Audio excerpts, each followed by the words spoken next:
दोस्तों, स्वागत है आपका आपके चैनल एग्ज़ाम राही में। आशा है आप लोग स्वस्थ होंगे और अपनी पढ़ाई में निरंतर बने हुए होंगे। अपने एनसीईआरटी रीडिंग के क्रम में आज हम लोग क्लास 7 हिस्ट्री के एनसीईआरटी का चैप्टर नंबर 10 पढ़ेंगे, जिसका शीर्षक है 18वीं शताब्दी में नए राजनीतिक संगठन। अर्थात जो अभी पीछे हमने देखा था धार्मिक पंथों के बारे में, अब हम राजनीतिक संगठन जो हैं, गठन हैं, उनको देखेंगे कैसे नए नए संगठन उभर रहे हैं। आप लोगों से हमारा एक ही निवेदन रहता है कि आप हमारी क्लास को ज़्यादा से ज़्यादा लोगों तक शेयर करें, कम से कम उन लोगों तक ज़रूर शेयर करें जिनके पास किताबों की पहुंच नहीं है। इंटरनेट की इस दुनिया में मोबाइल की पहुंच लगभग लोगों के पास हो चुकी है, लेकिन अभी भी किताबें लोगों की पहुंच से बहुत दूर हैं। अगर किताबें लोगों की पहुंच से दूर ना होती तो जो हमारा शिक्षा का स्तर है, जो साक्षरता दर है, वो इतना कम ना होता। चलिए हम लोग शुरू करते हैं। यदि आप मानचित्र 1 और 2 को ध्यानपूर्वक देखेंगे तो आपको पता चलेगा कि 18वीं शताब्दी के पूर्वार्ध के दौरान उपमहाद्वीप में कुछ विशेष रूप से उल्लेखनीय घटनाएं घटी। 18वीं शताब्दी पूर्वार्ध की अगर आप बात करेंगे तो ये 1700 से लेकर के 1800 के बीच की बात कर रहा है, जिसमें पूर्वार्ध का अर्थ है कि 1700 से लेकर के 1750 के बीच में। इसके आसपास की बात जो यहाँ पे की जा रही है। गौर कीजिए कि कई स्वतंत्र राज्यों के उदय से मुगल साम्राज्य की सीमाएं किस तरह से बदलीं। जब मुगल साम्राज्य कमजोर हो रहा था तो वहाँ पे अलग अलग क्षेत्र में अलग अलग राज्य या बड़े बड़े जो सामंत थे उन्होंने अपने आप को स्वतंत्र घोषित कर दिया था, या अपना एक राज्य स्थापित कर लिया था, या मुगलों से अपने आप को अलग कर लिया था। जो राज्य मुगलों के अधीन आ गए थे, कभी मुगलों की सत्ता को स्वीकार कर लिया था, वे भी अब स्वतंत्र होने लगे थे। तो स्वाभाविक सी बात थी कि अब अगर वो स्वतंत्र होंगे तो उनकी एक अपनी निश्चित सीमा होगी जो कि मुगलों की सीमाओं से अलग होंगी, तो जो सीमाएं हैं वो स्वाभाविक रूप से बदलेंगी। आप यह भी देखेंगे कि 1765 तक एक अन्य शक्ति यानी ब्रिटिश सत्ता ने पूर्वी भारत के बड़े बड़े हिस्सों को सफलतापूर्वक हड़प लिया। अब आप देखेंगे कि 1600 में British east India company Bharat में प्रवेश करती है, लेकिन 1750-1800 के आसपास तक पूरी तरह से वो भारत को अपने शिकंजे में जकड़ लेती है। ये मानचित्र हमें यह दर्शाते हैं कि 18वीं शताब्दी एक ऐसी अवधि थी जब भारत में राजनीतिक परिस्थितियां अपेक्षाकृत एक छोटे से समयांतराल में बड़ी तेजी से अचानक बदलनी शुरू हो गई थीं। इस अध्याय में हम 18वीं शताब्दी के पूर्वार्ध, मोटे तौर पर 1707 में जब औरंगजेब की मृत्यु हुई थी, से 1761 तक जब पानीपत की तीसरी लड़ाई हुई के दौरान उपमहाद्वीप में उत्पन्न हुई नई राजनीतिक शक्तियों के बारे में पढ़ेंगे। मैंने आपको बताया था कि जो ये उत्तरार्ध की बात कर रहा है वो 1700 से लेकर के 1750 के आसपास की बात कर रहा है, लेकिन उन्होंने यहाँ पे एकदम डेट क्लियर कर दिया है 1707 से लेकर के 1761 के बीच की बात होगी। अब यहाँ पे आप याद कर लीजिए, औरंगजेब जो है 1707 में इसकी मृत्यु हो जाती है, और आप ये कह सकते हैं जो मुगलों का जो शक्तिशाली शासक था औरंगजेब ही था। इसके बाद इसके राज्य का जो है वो पतन शुरू हो जाता है। और ऐसे ही जो 1761 में आपको याद रख लेना है कि जो पानीपत की लड़ाई होती है, तीसरी, पानीपत में 3 लड़ाइयाँ हुई थी, तो जो तीसरी लड़ाई हुई थी वो 1761 में हुई थी। इसी के बीच की बात हम यहाँ पे करेंगे। मुगल साम्राज्य और परवर्ती मुगलों के लिए संकट की स्थिति। अध्याय 4 में आपने देखा था कि मुगल साम्राज्य अपनी सफलता की ऊंचाई पर किस प्रकार पहुंचा था, और फिर 17वीं शताब्दी के अंतिम वर्षों में उसके सामने तरह तरह के संकट किस प्रकार खड़े होने लगे थे। ऐसा अनेक कारणों से हुआ। बादशाह औरंगजेब ने दक्कन में लंबी लड़ाई लड़ते हुए साम्राज्य की सैन्य और वित्तीय संसाधनों को बहुत अधिक खर्च कर दिया था। अब यहाँ पे आप देखिए जो ये घटनाक्रम किस तरीके से हो रहा है, कैसे मुगल साम्राज्य आगे कमजोर हो जाएगा, किस वजह से। तो यहाँ पे आपको एक वजह मिल रही है, ये एग्जाम में पूछा गया है। ये औरंगजेब जब दक्कन में लड़ाई कर रहा था, जो कि 1679 में शुरू हुआ था, तो इसने वहाँ पे इतना ज़्यादा संसाधन खर्च कर दिए कि इसकी मृत्यु के बाद जो और अन्य शासक आए, इसके परवर्ती शासक आए, उनके पास संसाधन ही नहीं थे अपने राज्य को पूरी तरह से ऑपरेट करने के लिए। वेतन देने के लिए पैसे नहीं हैं, और भी तमाम समस्याएं जब आनी शुरू होती हैं तो शासन है वो अपने आप ही छिन्न भिन्न होना शुरू हो जाता है। औरंगजेब के उत्तराधिकारियों के शासनकाल में साम्राज्य के प्रशासन की कार्यकुशलता समाप्त होने लगी और मनसबदारों के शक्तिशाली वर्गों को वश में रखना केंद्रीय सत्ता के लिए कठिन हो गया। मैंने आपको पीछे बताया था कि जो अगर केंद्र कमजोर होगा तो जो उसके अंतर्गत आने वाले राज्य होंगे वो अपने आप को स्वतंत्र करने की कोशिश करेंगे, और यही मुगल साम्राज्य के पतन का जो सबसे बड़ा कारण बना था। सूबेदार के रूप में नियुक्त अभिजात अक्सर राजस्व और सैन्य प्रशासन, दीवानी एवं फौजदारी दोनों कार्यालयों पर नियंत्रण रखते थे। इससे मुगल साम्राज्य के विशाल क्षेत्रों पर उन्हें विस्तृत राजनैतिक, आर्थिक और सैन्य शक्तियां मिल गईं। जैसे जैसे सूबेदारों ने प्रांतों पर अपना नियंत्रण सुदृढ़ किया, राजधानी में पहुंचने वाले राजस्व की मात्रा में कमी आती गई। कहने का अर्थ यही है कि जब छोटे छोटे सामंत जो कि शक्तिशाली थे वो स्वतंत्र हो रहे हैं, तो अब वो केंद्र को या मुगल साम्राज्य के केंद्रीय सत्ता को राजस्व क्यों भेजेंगे, क्योंकि अब उनको खुद की अपनी तमाम व्यवस्थाएं करनी है, सेनाएं रखनी है, अपने राज्य के सुरक्षा के लिए व्यवस्था करनी है, तो उसी राजस्व का उपयोग अपने लिए करेंगे। तो जब वो केंद्र में नहीं आएगा तो स्वाभाविक सी बात है जो केंद्र है वो अब कमजोर होता जाएगा। उत्तरी तथा पश्चिमी भारत के अनेक हिस्सों में हुए जमींदारों और किसानों के विद्रोहों और कृषक आंदोलन ने इन समस्याओं को और भी गंभीर बना दिया। अब यहाँ पे औरंगजेब के दौर के आसपास उसके जाने के बाद तमाम तरह के कृषक आंदोलन हो रहे हैं, और जो है जमींदार तमाम तरह से समस्या उत्पन्न कर रहे हैं, किसान विरोध कर रहे हैं, तो इससे भी केंद्रीय सत्ता की समस्या हो रही है। कभी कभी ये विद्रोह बढ़ते हुए करों के भार के विरुद्ध किए गए थे, और कभी कभी ये शक्तिशाली सरदारों के द्वारा अपनी स्थिति को सुदृढ़ बनाने की कोशिशें थीं। अर्थात आप इसमें ये कह सकते हैं, कहिए आप ये मानिए कि जो विद्रोह हो रहे हैं, कर बढ़ने का रीजन क्या है? कर बढ़ाने का कारण यही है कि जब केंद्रीय सत्ता कमजोर हो रही है और उधर औरंगजेब बहुत सारे युद्ध लड़ रहे हैं, लगातार युद्ध लड़ रहे हैं, और जो केंद्र का धन है वो खर्च होता जा रहा है, तो अब उन्हें युद्ध आगे जारी रखने के लिए जो धन की आवश्यकता है उसके लिए उन्हें किसानों पे ही टैक्स बढ़ाना पड़ेगा, या वो अपने जमींदारों पे टैक्स बढ़ाएंगे, उनसे ज़्यादा टैक्स की मांग करेंगे, तो वो किसान से ज़्यादा टैक्स वसूलने की बात करेंगे, तो इससे विद्रोह स्वाभाविक बात थी। अतीत में कभी विद्रोही समूहों ने मुगल सत्ता को चुनौती दी थी, परंतु अब ऐसे समूहों ने क्षेत्र के आर्थिक संसाधनों का प्रयोग अपने स्थितियों को मजबूत करने के लिए किया। जिस तरह से धीरे धीरे राजनीतिक व आर्थिक सत्ता प्रांतीय सूबेदार, स्थानीय सरदारों व अन्य समूहों के हाथ में आ रही थी, औरंगजेब के उत्तराधिकारी इस बदलाव को न रोक सके। अब जबकि तमाम सारे चेंजेज हो रहे हैं, तमाम सारे बदलाव हो रहे हैं, कर बढ़ाने से किसान विद्रोह कर रहा है, कर बढ़ाने से जो किसान आंदोलन हो रहे हैं, अब केंद्रीय सत्ता थोड़ी सी कमजोर हो रही है, तो उसके जो अंतर्गत आने वाले हैं तमाम राज्य वो अपने आप को स्वतंत्र कर रहे हैं। इन सारी चीज़ों को जो आगे मुगल के बादशाह लोग आ रहे हैं, राजा लोग आ रहे हैं, वो इस बदलाव को रोक नहीं पा रहे, क्योंकि ये जो बदलाव है बहुत ही बड़े स्तर पे हो रहे हैं। यहाँ पे देखिए राज्य से संबंधित एक छोटा सा वर्णन दिया गया है कि राज्य किस तरह से अपने आप को कंगाल कर चुका था। तो इसकी हेडिंग थी भरपूर फसल और खाली तिजोरियाँ। इसको हम अलग से देख लेते हैं। एक तत्कालीन लेखक ने साम्राज्य के वित्तीय दिवालियेपन का वर्णन इन शब्दों में किया है। अब देखिए किस तरह से वर्णन उसका है। बड़े जमींदार निस्सहाय और निर्धन हो गए।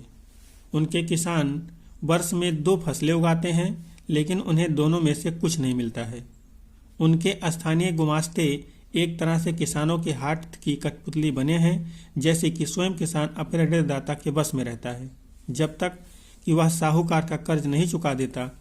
इस प्रकार संपूर्ण व्यवस्था एवं प्रशासन इतना चकनाचूर हो चुका है कि यद्यपि किसान अपनी फसल के जरिए मानो सोना बटोरता है, लेकिन उसके मालिक जमींदार को एक तिनके का टुकड़ा भी नहीं मिलता।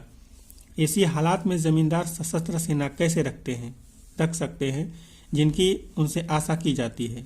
वे अपने सैनिकों को जो लड़ाई के समय उनके आगे चलते हैं और घुड़सवारों को, जो उनके ठीक पीछे चलते हैं, पैसा कहाँ से देंगे। अब आप इसको इस तरह से समझिए कि जब किसान विद्रोह कर रहा है, किसान आंदोलन कर रहा है, तो वो अब अपने ज़मींदार को टैक्स क्यों देगा, क्योंकि उसी के खिलाफ तो आंदोलन कर रहा है। तो जब वो निर्धन होगा तो आगे जो भी राज्य को उसे हेल्प करनी होती है सैनिक को लेकर के या धन को लेकर के, तो ऐसी स्थिति में वो नहीं कर पाएगा। तो केंद्रीय सत्ता जो है वो अपने आप कमजोर होती चली जाएगी। इस आर्थिक व राजनीतिक संकट के बीच ईरान के शासक नादिर शाह ने 1739 में दिल्ली पर आक्रमण किया। आप याद रखिए कि नादिर शाह ने जो दिल्ली पर आक्रमण किया 1739 में किया और ईरान का शासक था, और संपूर्ण नगर को लूटकर वह भारी मात्रा में धन दौलत ले गया। नादिर शाह के आक्रमण के बाद अफगान शासक अहमद शाह अब्दाली के आक्रमणों का तांता लगा रहा। उसने तो 1748 से 1761 के बीच 5 बार उत्तरी भारत पर आक्रमण किया और लूटपाट मचाई। अर्थात नादिर शाह के बाद भारत पर अहमद शाह अब्दाली ने बहुत सारे आक्रमण किए, जो कि उसका अगला शासक था। साम्राज्य पर सब ओर से दबाव तो पड़ ही रहा था। अभिजातों के विभिन्न समूहों की पारस्परिक प्रतिद्वंदता ने उसे और भी कमजोर बना डाला। ये अभिजात जो 2 बड़े गुटों में बंटे हुए थे, ईरानी और तुरानी, काफी समय तक परवर्ती मुगल बादशाह इनमें से एक या दूसरे समूह के हाथों की कठपुतली बने रहे। बेहद अपमानजनक स्थिति तब पैदा हो गई जब 2 मुगल बादशाहों फर्रुखसियर और आलमगीर द्वितीय की हत्या हो गई और 2 अन्य बादशाहों अहमद शाह और शाह आलम द्वितीय को उनके अभिजातों ने अंधा कर दिया। अब देखिए किस तरह से मुगल सत्ता जो छिन्न भिन्न हो रही है। अहमद शाह अब्दाली, नादिर शाह के आक्रमणों से किस तरह से मुगल सत्ता छिन्न भिन्न हो रही, किस तरह से वो अपने को पतन के रास्ते पर ले जा रही, या ना चाहते हुए भी वो पतन के रास्ते पे चली जा रही है। नादिर शाह ने जब दिल्ली पर आक्रमण किया तो उस समय दिल्ली की क्या स्थिति हुई, उसने दिल्ली की क्या स्थिति किया, इसको हम लोग यहाँ पे देखते हैं। नादिर शाह के आक्रमण के परिणाम स्वरूप दिल्ली में जो विध्वंस हुआ उसका वर्णन समकालीन प्रेक्षकों ने किया। इनमें से एक ने मुगल कोष से जिस तरह धन लूटा गया उसका वर्णन इस तरह से किया है। 60 लाख रुपए और कई हजार सोने के सिक्के, लगभग 1 करोड़ रुपए के सोने के बर्तन, लगभग 50 करोड़ रुपए के गहने, जवाहरात और अन्य चीजें ले गया, जिनमें से कुछ तो इतनी बेशकीमती थी कि दुनिया में उनका मुकाबला कोई नहीं कर सकता था। जैसे तख्ते ताऊ यानी मयूर सिंहासन, जो तख्ते ताऊ आप लोगों ने कई बार सुना होगा, जिसको नादिर शाह अपने साथ लेके चला गया था। एक अन्य वृत्तांत में दिल्ली पर आक्रमण के प्रभाव का वर्णन मिलता है। जो कभी मालिक थे अब बड़ी दर्दनाक हालात में हो गए। जिन्हें कभी भरपूर इज्जत दी जाती थी उन्हें अब प्यास बुझाने के लिए पानी भी नहीं मिलता। अलग थड़क पड़े लोगों को उनके कोनों से खींचकर बाहर निकाल दिया गया। दौलतमंदों को भिखारी बना दिया गया। जो शौकीन लोग कभी तरह तरह के सुंदर कपड़े पहनकर पोशाकों का नया नया फैशन चलाते थे अब नंगे घूमने लगे, और जिनके पास जमीन जायदाद की कोई कमी नहीं थी वे अब बेघर हो गए। नया शहर अर्थात शाहजहानाबाद अब मलबे का ढेर बन गया। यह शाहजहानाबाद एक तरह से मुगलों के काल में नया शहर बसाया गया था। नादिर शाह ने तब शहर के पुराने मोहल्लों पर हमला बोला और वहां की सारी दुनिया को तबाह कर डाला। अर्थात नादिर शाह ने किसी को नहीं छोड़ा, अमीर को नहीं छोड़ा, गरीब को नहीं छोड़ा, किसी बस्ती को नहीं छोड़ा, सब पे हमला किया और जो दिल्ली थी उसकी बहुत ही बुरी सिचुएशन कर दी उसने। नए राज्यों का उदय। मुगल सम्राटों के सत्ता के पतन के साथ साथ बड़े प्रांतों के सूबेदारों और बड़े जमींदारों ने उपमहाद्वीप के विभिन्न भागों में अपनी शक्ति और प्रबल बना ली। ये मैंने आपको पीछे एक्सप्लेन किया था। 18वीं शताब्दी के दौरान मुगल साम्राज्य धीरे धीरे कई स्वतंत्र क्षेत्रीय राज्यों में बिखर गया। मोटे तौर पर 18वीं शताब्दी के राज्यों को 3 परस्पर व्यापारी समूह में बांटा जा सकता है। पहला था अवध, बंगाल व हैदराबाद जैसे राज्य जो पहले मुगल थे। हालांकि इन राज्यों के शासक अति शक्तिशाली थे और काफी हद तक स्वतंत्र थे, उन्होंने मुगल बादशाह से औपचारिक तौर पर अपने संबंध नहीं तोड़े। दूसरे थे ऐसे राज्य जो मुगलों के पुराने शासनकाल में वतन जागीरों के रूप में काफ़ी स्वतंत्र थे। इनमें कई राजपूत सरदारियां शामिल थीं। तीसरे से में मराठों, सिखों तथा जाटों के राज्य आते हैं। ये विभिन्न आकार के थे और इन्होंने कड़े और लंबे सशस्त्र संघर्ष के बाद मुगलों से स्वतंत्रता छीन कर ली थी। अर्थात यहाँ पे आप लोगों ने 3 लोगों के बारे में देखा जो मुगल साम्राज्य के बाद अपने सत्ता को एक तरह से उदय कर रहे हैं। ये पहले भी ये एक मजबूत स्थिति में, लेकिन अब स्थिति है वो पूरी तरह से बदल जाएगी, क्योंकि अब केंद्र से इनके ऊपर जो नियंत्रण था अब वो खत्म हो रहा है। पुराने मुगल प्रांतों से जिन उत्तराधिकारी राज्यों का उद्भव हुआ उनमें से 3 प्रमुख राज्य थे, अवध, बंगाल और हैदराबाद। इनके बारे में हम लोग आगे पढ़ेंगे और इनके बारे में आपको यहाँ पे जो भी जानकारियाँ मिलेंगी आप उनको नोट करते चलिएगा, क्योंकि ये आपको आपके एग्ज़ाम के दौरान पूरी तरह से लपेटे रहेंगे। यहाँ से क्वेश्चन आपको आते रहेंगे। ये तीनों ही राज्य उच्च मुगल अभिजातों द्वारा स्थापित किए गए थे। ये तीनों राज्यों के संस्थापक शहादत खां अवध, आप इसको नोट कर लीजिए कि जो अवध का संस्थापक है वो शहादत खां है। मुर्शिद कुली खां ये बंगाल का संस्थापक है और आसफ जाह ये हैदराबाद का संस्थापक है। ऐसे 3 व्यक्ति थे जिनका मुगल दरबार में ऊंचा स्थान था। मुगल बादशाहों को उन पर भरोसा और विश्वास था। आसफ जाह और मुर्शिद कुली खां दोनों को 7-7 हजार जात का दर्जा मिला हुआ था, जबकि शहादत खां की जात का दर्जा 6000 था। जात का दर्जा का मतलब इसी से निर्धारित होता था कि ये कितने प्रभावशाली लोग हैं, और इसी के हिसाब से इनके जो सैनिक होते थे उसमें घुड़सवार होते थे, पैदल होते थे, हाथियां होती थीं। इसी जात से निर्धारित होता था किसकी सेना में कितने लोग शामिल हैं। हम लोग यहाँ पे हैदराबाद के बारे में देखते हैं। हैदराबाद, निज़ाम उल मुल्क आसफ जाह जिसने हैदराबाद की स्थापना की थी। यहाँ पे हैदराबाद की स्थापना की बात हो रही है, ना कि हैदराबाद पे शासन करने की। हैदराबाद की स्थापना, आप इसको याद रखिए, पूछा गया है, निज़ाम उल मुल्क आसफ जाह ने किया था। मुगल बादशाह फर्रुख शेर के दरबार का एक अत्यंत शक्तिशाली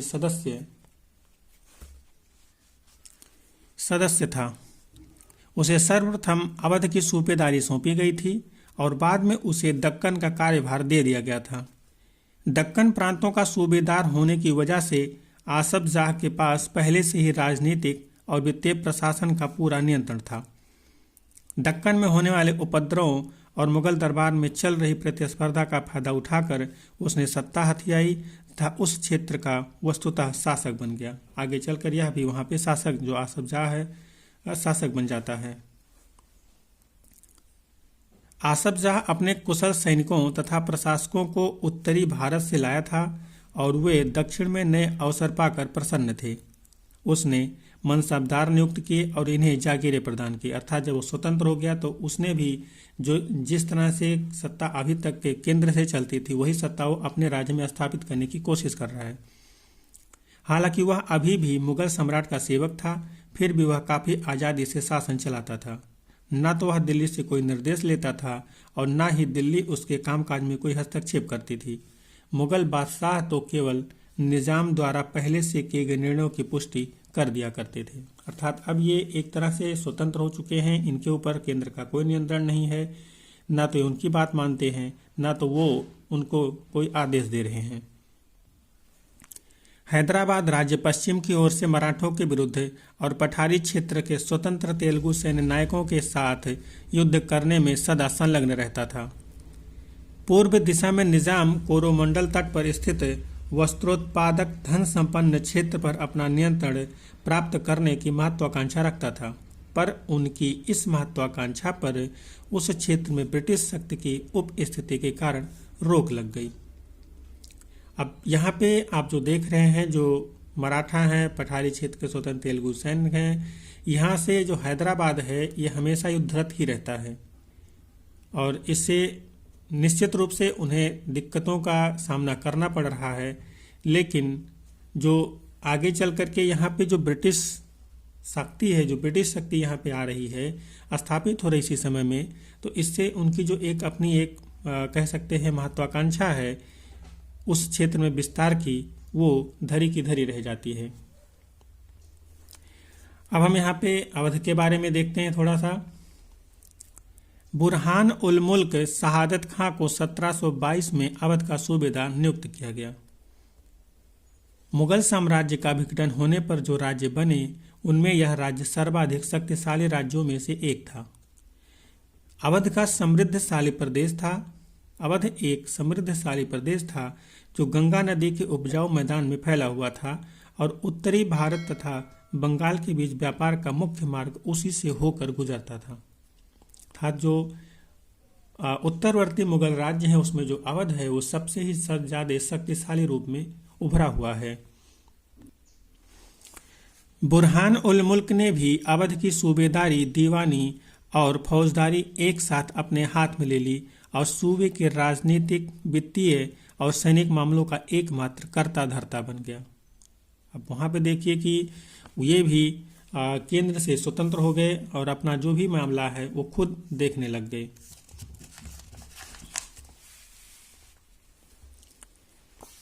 बुरहान उल मुल्क ने अवध क्षेत्र में मुगल प्रभाव को कम करने की कोशिशों के चलते मुगलों द्वारा नियुक्त अधिकारियों अर्थात जो जागीरदार थे इनके संख्या में कटौती कर दी। इन्हीं जागीरदारों के द्वारा ही जो मुगल था वो मुगल होते थे, शासक होते थे, वो टैक्स वसूल करते थे और क्षेत्रों पर नियंत्रण रखते थे। लेकिन अब जब अवध क्षेत्र में जो आपका शहादत खां है वो सत्ता स्थापित कर रहा है तो मुगल सत्ता की यहाँ पे जो लोग हैं उनको हटा रहा है जिससे उसको अपने शासन में दिक्कतों का सामना ना करना पड़े। उसने जागीरों के आकार में भी कटौती की और रिक्त स्थानों पर अपने निष्ठावान सेवकों को नियुक्त किया। धोखाधड़ी को रोकने के लिए जागीर अधिकारियों के खातों व लेखों की जांच की गई और नवाब के दरबार द्वारा नियुक्त अधिकारियों द्वारा सभी जिलों के राजस्व का फिर से निर्धारण किया गया। उसने अनेक राजपूत जमींदारों और रोहिलखंड के अफगानों की उपजाऊ कृषि भूमियों को अपने राज्य में मिला लिया। फिर से राजस्व का निर्धारण कर रहा है जो कि अपने राज्य को एक तरह से अस्थायित्व देने के लिए कर रहा है, क्योंकि मुगल काल में जो किसान थे उन्होंने जो आंदोलन किया था, विद्रोह किया था और राजस्व को लेके भी किया था, तो अगर किसान असंतुष्ट होंगे तो राज्य को चलाना संभव नहीं हो पाएगा। इसलिए वो राजस्व का निर्धारण जो है दोबारा कर रहा है। राज्य ऋण प्राप्त करने के लिए स्थानीय सेठ, साहूकारों और महाजनों पर निर्भर रहता था। राज्य राजस्व का ठेका सबसे ऊंची बोली लगाने वाले इजारेदार को देता था। इजारेदार राज्य को एक निश्चित रकम के भुगतान का वचन देते थे। स्थानीय साहूकार राज्य को ठेके की इस रकम के भुगतान की गारंटी देते थे। दूसरी ओर इजारेदारों को कर का मूल्यांकन करने और उसे एकत्र करने की खासी छूट दे दी गई थी। इन परिवर्तनों के फलस्वरूप साहूकारों और महाजनों जैसे कई नए सामाजिक समूह राज्य के राजस्व प्रणाली के प्रबंध को प्रभावित करने लगे। पहले ऐसा कभी नहीं हुआ था। अर्थात जो अवध का शासक है वो अपने क्षेत्र में जो परिवर्तन कर रहा है शासन के स्तर पे, प्रशासन के स्तर पे, आर्थिक के स्तर पे, अब ये सारे परिवर्तन जो है इस राज्य के लिए, इस स्वतंत्र हो रहे राज्य के लिए तो वरदान साबित हो रहे हैं। लेकिन जो मुगल सत्ता है, केंद्रीय शासन है, वो अब इस वजह से कमजोर हो रहा है, क्योंकि अब यहाँ से जो भी सामान उनको मिलते थे, जो भी टैक्स मिलते थे, जो भी सहायता मिलती थी, अब वो सब कुछ खत्म हो रहा है। आगे हम लोग अब बंगाल के बारे में देखते हैं। मुर्शिद कुली खां के नेतृत्व में बंगाल धीरे धीरे मुगल नियंत्रण से अलग हो गया। मुर्शिद कुली खां बंगाल के नायब थे, यानी कि प्रांत के सूबेदार के प्रतिनियुक्त थे। यद्यपि मुर्शिद कुली खां औपचारिक रूप से सूबेदार कभी नहीं बना, उसने बहुत जल्द सूबेदार के पद से जुड़ी हुई सत्ता अपने हाथ में ले ली। हैदराबाद और अवध के शासकों की तरह उसने भी राज्य के राजस्व प्रशासन पर अपना नियंत्रण जमाया। बंगाल के मुगल प्रभाव को कम करने के लिए उसने बंगाल के राजस्व का बड़े पैमाने पर पुनर्निर्धारण करने का आदेश दिया। सभी जमींदारों से बड़ी कठोरता से राजस्व नकद वसूल किया जाता था। परिणाम स्वरूप बहुत से जमींदारों को महाजनों तथा साहूकारों से उधार लेना पड़ता था। जो लोग राजस्व का भुगतान नहीं कर पाते थे उन्हें मजबूरन अपनी जमीनें बड़े जमींदारों को बेचनी पड़ती थी। यहाँ पे भी बंगाल में भी जो प्रशासन है, राजस्व प्रशासन है, उस पर नियंत्रण किया जा रहा है, जिसके परिणाम स्वरूप कई सारे लोग परेशान हो रहे हैं और शायद कहीं ना कहीं इसका जो एक इम्पैक्ट है वो कभी ना कभी जा करके किसानों पे भी पड़ा होगा। लेकिन अभी चूंकि ये ज़्यादातर जो समस्या हो रही है वो ज़मींदारों को हो रही है, क्योंकि इनसे जो राजस्व है अभी तक ये बहुत सारा राजस्व छुपा लेते थे, किसानों से तो लेते थे लेकिन राज्य को नहीं देते थे। अब वो राजस्व इनसे एकदम कठोरता से वसूला जा रहा है, तो कई बार इन्हें भी उस राजस्व को चुकाने के लिए जो उनसे बड़े लोग होते थे, महाजन होते थे, साहूकार समाज के होते थे, उनसे जो है वो उधार लेना पड़ता था। इस प्रकार 18वीं शताब्दी में बंगाल के एक क्षेत्रीय राज्य बन जाने से जमींदारों में काफी बदलाव आया। राज्य और साहूकारों के बीच हैदराबाद तथा अवध में जो घनिष्ठ संबंध था वह अली वर्दी खां के शासनकाल में बंगाल में भी स्पष्ट दिखाई दिया।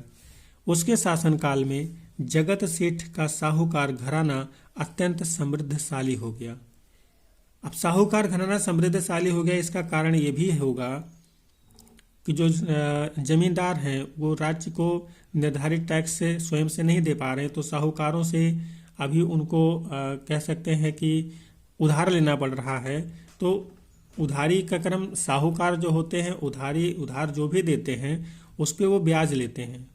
तो ऐसे ब्याज लेने की वजह से अब ये जो साहूकार हैं ये भी बहुत ही अत्यंत शक्तिशाली हो जा रहे हैं, समृद्धशाली हो जा रहे हैं। यदि हम इन राज्यों के अभिलक्षणों पर विहंगम दृष्टि डालें तो हमें उनमें कुछ सामान्य विशेषताएं देखने को मिलेंगी। प्रथम, यद्यपि बड़े राज्य पुराने मुगल अभिजातों द्वारा स्थापित किए गए थे, ये अभिजात कुछ प्रशासनिक व्यवस्थाओं के प्रति संदेहास्पद थे जो उन्हें उत्तराधिकार में मिले थे। विशेषतः वे जागीरदारी व्यवस्था को अत्यंत संदेह की दृष्टि से देखा करते थे।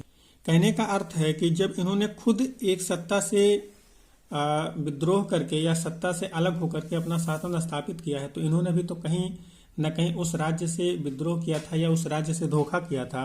तो ये भी जो अपना नीचे जागीरदार मातहत स्थापित कर रहे हैं उनके प्रति भी कहीं न कहीं ये लोग संदेह बनाए रखते थे कि कहीं ऐसा ना हो कि ये लोग भी हमसे स्वतंत्र होने की या हमारे प्रति कोई विद्रोह कर दें। दूसरा, उनके कर प्राप्त करने के तरीके मुगलों से भिन्न थे।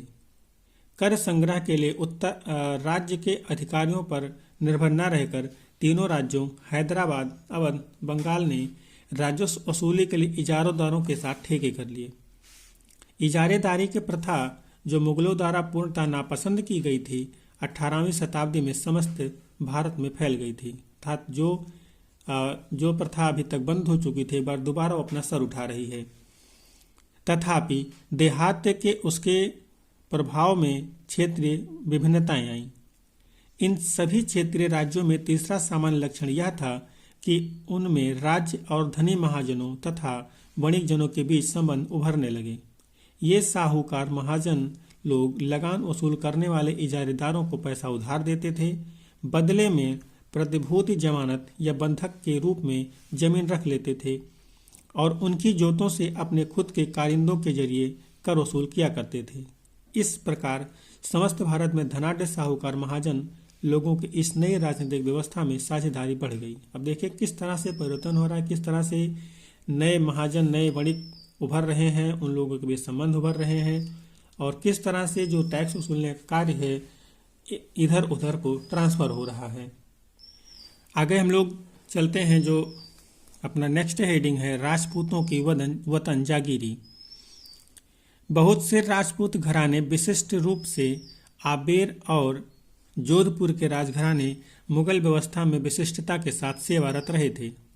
बदले में उन्हें अपनी वतन जागीरों पर पर्याप्त स्वायत्तता का आनंद लेने की अनुमति मिली हुई थी।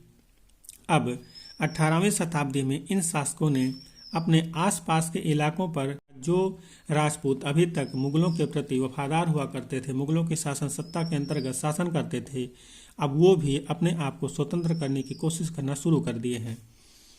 जोधपुर के राजा अजीत सिंह ने भी मुगल दरबार की गुटीय राजनीति में अपने पैर फंसा दिए। अर्थात अब ये भी जो मुगल दरबार है वहाँ पे एक गुट बना रहे हैं जिससे कि ये भी अपना एक जो स्वतंत्र शासन है वो स्थापित कर सकें। इस प्रभावशाली राजपूत घरानों ने गुजरात और मालवा के लाभदायक सूबों की सूबेदारी का दावा किया। जोधपुर के राजा अजीत सिंह को गुजरात की सूबेदारी और आम्बेर के सवाई राजा जय सिंह को मालवा की सूबेदारी मिल गई। ये लोग अपने बादशाह जहांदार शाह ने 1700 पदों का नवीनीकरण कर दिया। उन्होंने अपने वतनों के पास पड़ोस के शाही इलाकों के कुछ हिस्सों पर कब्जा करने की भी कोशिशें की।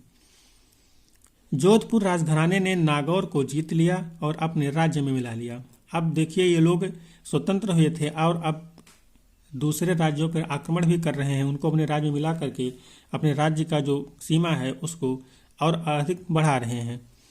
दूसरी ओर आम्बेर ने भी बूंदी के बड़े बड़े हिस्सों पर अपना कब्जा कर लिया। सवाई राजा जय सिंह ने जयपुर में अपनी नई राजधानी स्थापित की और उसे 1722 में आगरा की सूबेदारी दे दी गई। अब देखिए, जब उन्होंने अपना क्षेत्र विस्तार किया तो एक स्वाभाविक तौर पर मुगल उनको अभी भी अपने पक्ष में रखना चाहेंगे, तो उनके हिसाब से अब उन्हें काम करना पड़ रहा है और एक तरह से एक समझौते के अंतर्गत उन्हें आगरा की जो सूबेदारी दे दी जाती है। जो सवाई राजा जय सिंह हैं, इन्हें आगरा की सूबेदारी दे दी जाती है।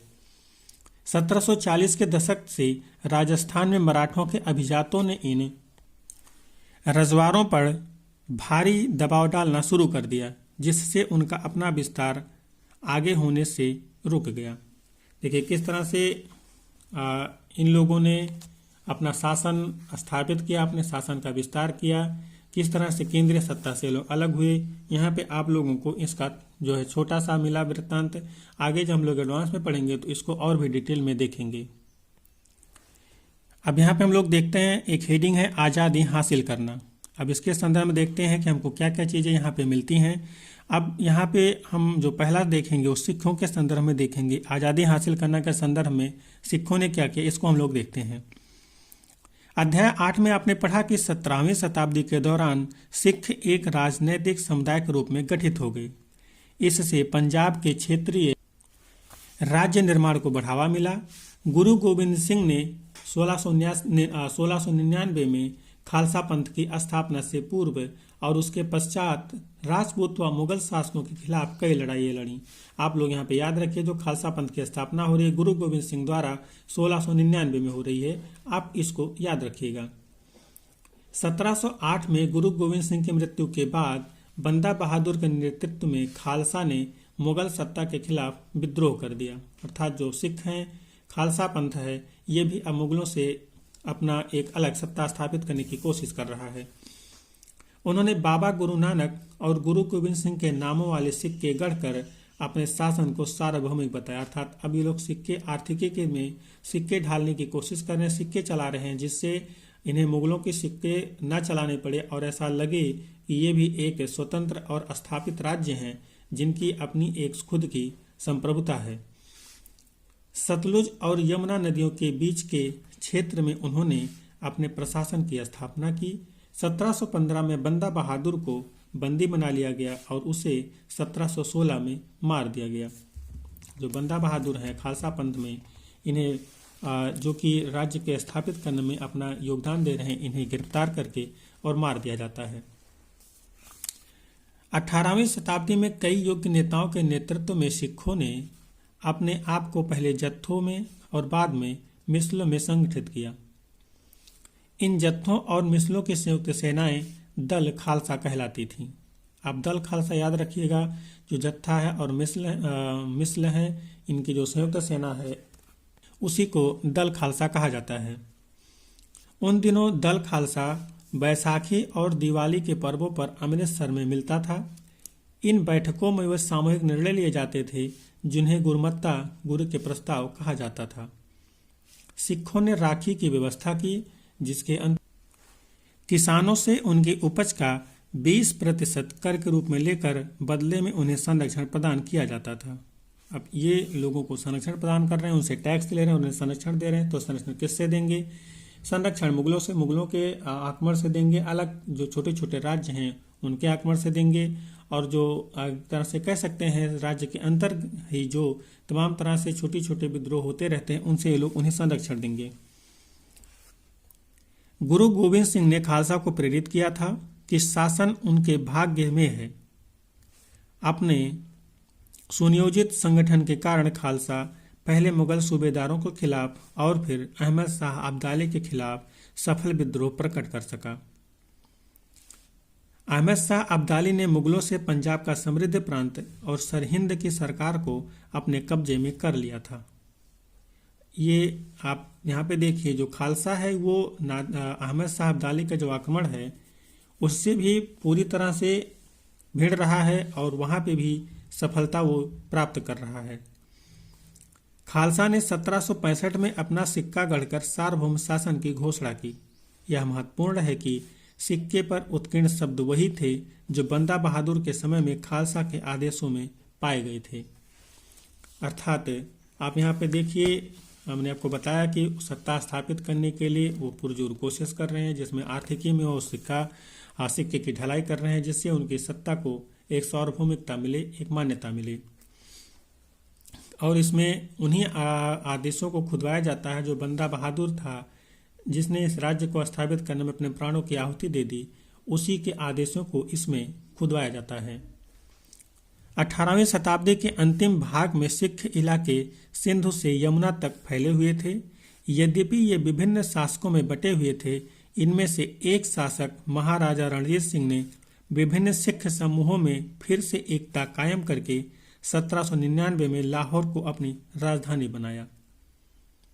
अब इनके जो इसमें सिखों में एक जो शासक हैं महाराजा रणजीत सिंह, इनका भी इतिहास में विशेष योगदान और विशेष सम्माननीय नाम है। इन्होंने भी जब बीच में सिख छिन्न भिन्न हो रहे थे तो एक बार फिर से इन्होंने सिखों को इकट्ठा किया, एक साथ किया और 1799 में अपनी जो राजधानी है वो लाहौर में बनाया और अपने शासन को स्थापित किया। अब हम मराठों के बारे में देखेंगे कि मराठी क्या कर रहे हैं इस समय। मराठा राज्य एक अन्य शक्तिशाली क्षेत्रीय राज्य था जो मुगल शासन का लगातार विरोध करके उत्पन्न हुआ था। आप जब एडवांस में पढ़ेंगे तो वहाँ पे देखेंगे जो मुगल हैं और मराठे हैं ये पूरी मतलब शासन सत्ता के दौरान हमेशा एक दूसरे से लड़ते ही रहे। न ये उन पे विजय प्राप्त कर पा रहे थे, न ये उन पे विजय प्राप्त कर पा रहे थे। शिवाजी ने शक्तिशाली योद्धा परिवारों की सहायता से एक अस्थायी राज्य की स्थापना की। अत्यंत गतिशील कृषक पशुचारक मराठों की सेना के मुख्य आधार बन गए। यहाँ पे नोट कर लीजिएगा, जो कृषि पशुचारक हैं उनको कुणबी कहा जाता है और जो योद्धा परिवार हैं उन्हें देशमुख कहा जाता है। शिवाजी ने प्रायद्वीप में मुगलों को चुनौती देने के लिए इस सैन्य बल का प्रयोग किया। शिवाजी की मृत्यु के पश्चात मराठा राज्य में प्रभावी शक्ति चित्पावन ब्राह्मणों के एक परिवार के हाथ में रही, जो शिवाजी के उत्तराधिकारी के शासनकाल में पेशवा के रूप में अपनी सेवाएं दे रहे थे। पुणे मराठा राज्य की राजधानी बन गया। अच्छा, जो पूना है वो मराठा राज्य की राजधानी बन रहा है, मराठा राज्य की राजधानी है। जो शिवाजी हैं उनके शासन में, उनके समय में जो मुगल है वो उन पे बार बार आक्रमण कर रहे हैं और ये भी उन पे बार बार आक्रमण करके अपने सत्ता को बचाने की कोशिश कर रहे हैं।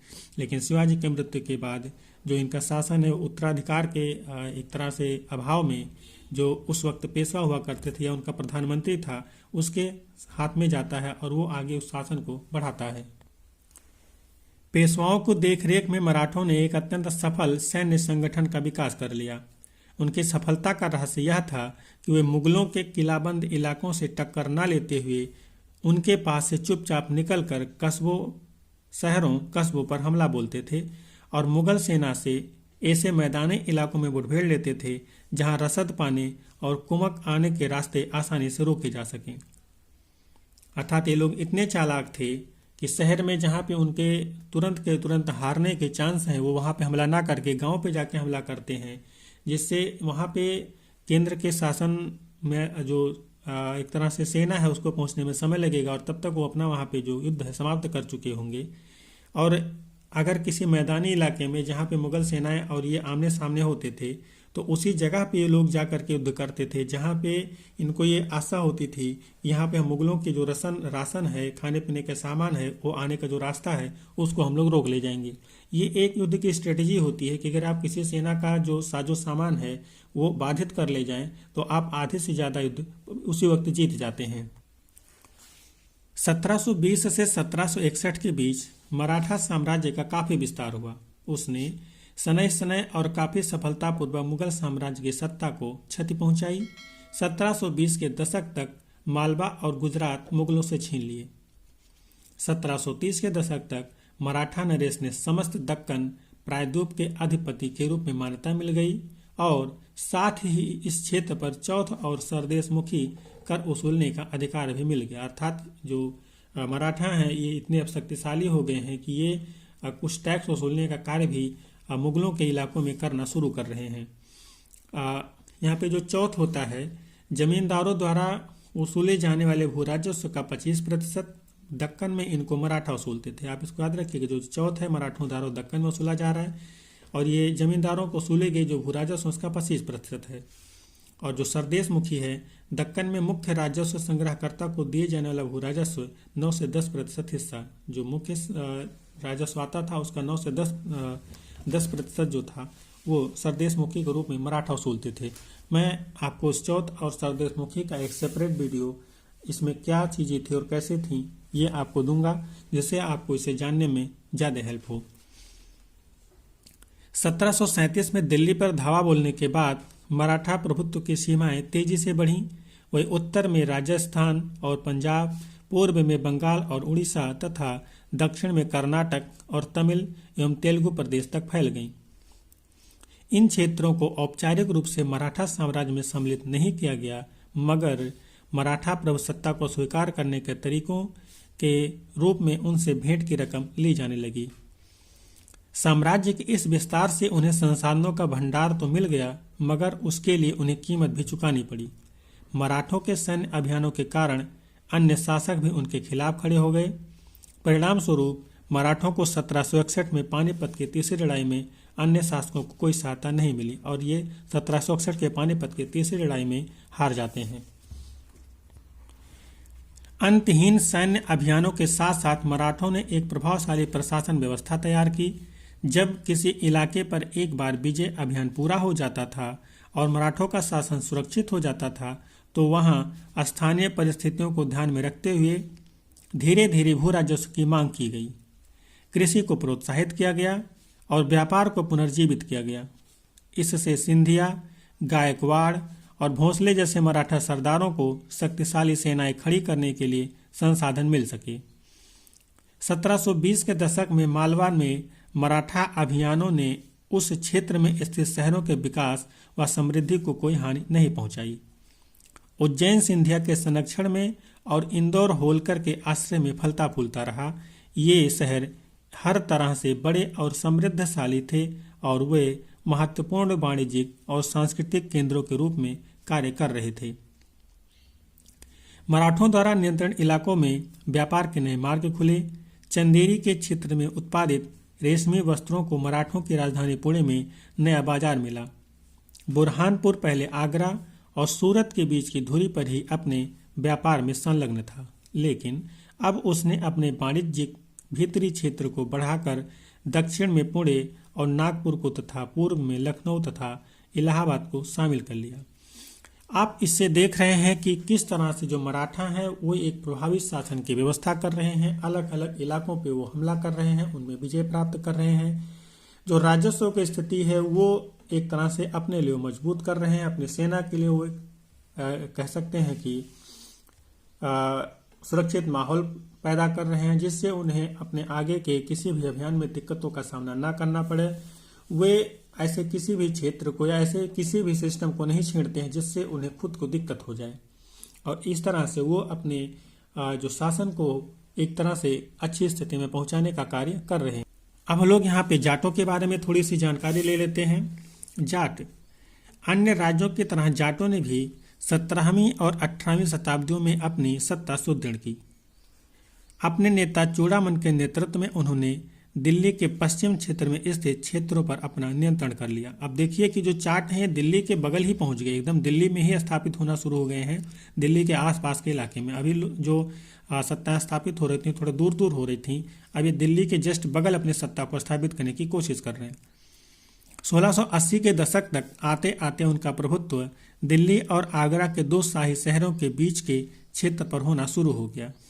अब देखिए कि ये जो शाही क्षेत्र है उसी पर दिल्ली और आगरा के बीच में एक तरह से गलियारा हुआ करता था, दिल्ली आगरा के बीच में, इसी पे इन्होंने अपना कब्जा करना शुरू कर दिया। वस्तुतः कुछ अरसे के लिए वे आगरा शहर के अभिरक्षक ही बन गए। मतलब इनके हौसले इतने बुलंद थे, ये इतने कह सकते हैं अपने आप को वीर साबित कर रहे थे कि आगरा पे ही इन्होंने अपना एक तरह से प्रभुत्व जमा लिया और उसके रक्षक अभिरक्षक बन गए। ये चीज़ें दर्शाती हैं कि किस तरह से जो मुगल केंद्रीय शासन है वो बिल्कुल छिन्न भिन्न हो चुका है, जो अपने बगल में ही एक तरह से हमले को नहीं रोक पा रहा है, नाकाम नहीं कर पा रहा है।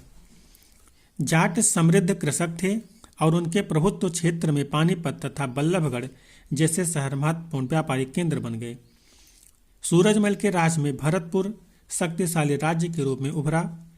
1739 में जब नादिर शाह ने दिल्ली पर आक्रमण किया, उसे लूटा, तो दिल्ली के कई प्रतिष्ठित व्यक्तियों ने भरतपुर में शरण ली। नादिर शाह के पुत्र जवाहिर शाह के पास 30,000 सैनिक थे। उसने 20,000 अन्य सैनिक मराठाओं से लिए, 15,000 सैनिक सिखों से लिए और इनके बलबूते वह मुगलों से लड़ा। अब देखिए मुगल को खत्म करने के लिए कैसे भारत में स्थापित जो छोटे छोटे राज्य हैं वो एक बाहरी आक्रांता को भी हेल्प कर रहे हैं, जिससे मुगल सत्ता को छिन्न भिन्न किया जा सके। जहां भरतपुर का किला काफी हद तक पारंपरिक शैली में बनाया गया, वहीं दीग में जाटों ने आम्बेर और आगरा की शैलियों का समन्वय करते हुए एक विशाल बाग महल बनवाया। शाही वास्तुकला से जिन रूपों को पहली बार शाहजहां के युग में छोड़ा गया था, दीग की इमारतें उन्हीं रूपों में के नमूने पर बनाई गई थीं।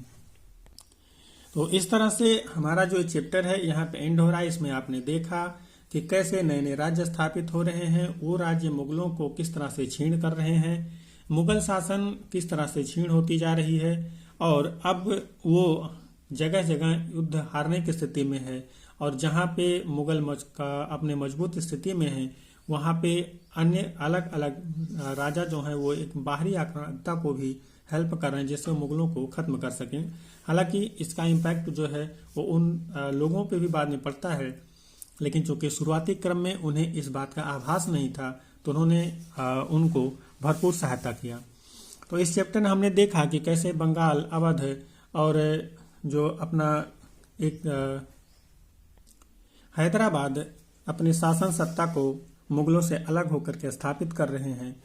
तो इस तरह से जो हमारा एनसीईआरटी का एक ओवरव्यू था क्लास 7 के संदर्भ में वो यहाँ पे समाप्त होता है। इसके कुछ क्वेश्चंस हैं, आप इन क्वेश्चंस को देखिए और इन क्वेश्चन को आप करिए, क्योंकि जो भी क्वेश्चन यहाँ पे दिए गए हैं वो पीछे के आपके चैप्टर में आपको सारी चीज़ें मिली हुई हैं और इनको आप करिए और जो भी रिक्त स्थान हैं, सही मेल मिलाप हैं, सही या गलत बताना है, उनको आपको करना है। और जो क्वेश्चन यहाँ पे लिखने के लिए दिए गए हैं इन क्वेश्चंस को आपको लिखना है और लिखने के संदर्भ में मैं हर लेक्चर के एंड में क्वेश्चन के संदर्भ में बोलता हूँ कि आपको इन क्वेश्चन को लिखना चाहिए और सिर्फ इसलिए लिखना चाहिए क्योंकि ये क्वेश्चन ही आपके दिमाग से छोटी छोटी जो अच्छी चीज़ें होती हैं, इधर उधर गुम हुई होती हैं, उनको निकाल करके बाहर लाती हैं। जब आप लिखना शुरू करते हैं आप लिखिए, शुरू में आप गलत ही लिखिए, जैसे भी लिखिए 10 लाइन ही लिखिए, लेकिन कुछ ना कुछ लिखिए। धीरे धीरे आपकी जो हैबिट हो बढ़ेगी और आपको जो दिमाग के स्तर पे चीज़ों को आउटपुट करने में दिक्कत होती है उनको आप जो है सॉल्व कर पाएंगे। और ये जो आपके दिमाग की कसरत है ये आपको मेंस के स्तर पे हेल्प करेगी। आप यहाँ पे इन क्वेश्चन को देख रहे हैं और ये इस तरह से हमारा यहाँ पे क्वेश्चन भी समाप्त होता है। आपने पूरे चैप्टर देख लिए, क्लास 6 की एनसीईआरटी देखी, क्लास 7 की एनसीईआरटी देखी, उन सभी चैप्टर्स के क्वेश्चन को देखे और हर क्वेश्चन हर चैप्टर का मैंने आपको बोला कि आपको इन क्वेश्चंस को करना है। आप लिखिए, गलत सही कुछ भी लिखिए, बस लिखिए। धीरे धीरे आप स्वयं ही सही हो जाएंगे, चीज़ों को रिलेट करने लग जाएंगे। जब तक आप लिखेंगे नहीं आप चीज़ों को एक दूसरे से रिलेट नहीं कर पाएंगे। तो इस तरह से हमारा ये 7 का एनसीईआरटी यहाँ पे ख़त्म होता है। हम अगले लेक्चर में क्लास 8 की एनसीईआरटी के साथ मिलेंगे आपके साथ। तब तक के लिए हम आपसे इस आशा के साथ कि आप हमारे वीडियो को शेयर कर रहे होंगे, पसंद कर रहे होंगे और कम से कम मेरे रिक्वेस्ट के मुताबिक उन लोगों तक जरूर पहुंचाने की कोशिश कर रहे होंगे जिनके पास बुक्स की पहुंच नहीं है। हम आपसे विदा लेते हैं और मिलेंगे अपने अगले वीडियो में। तब तक के लिए जय हिंद।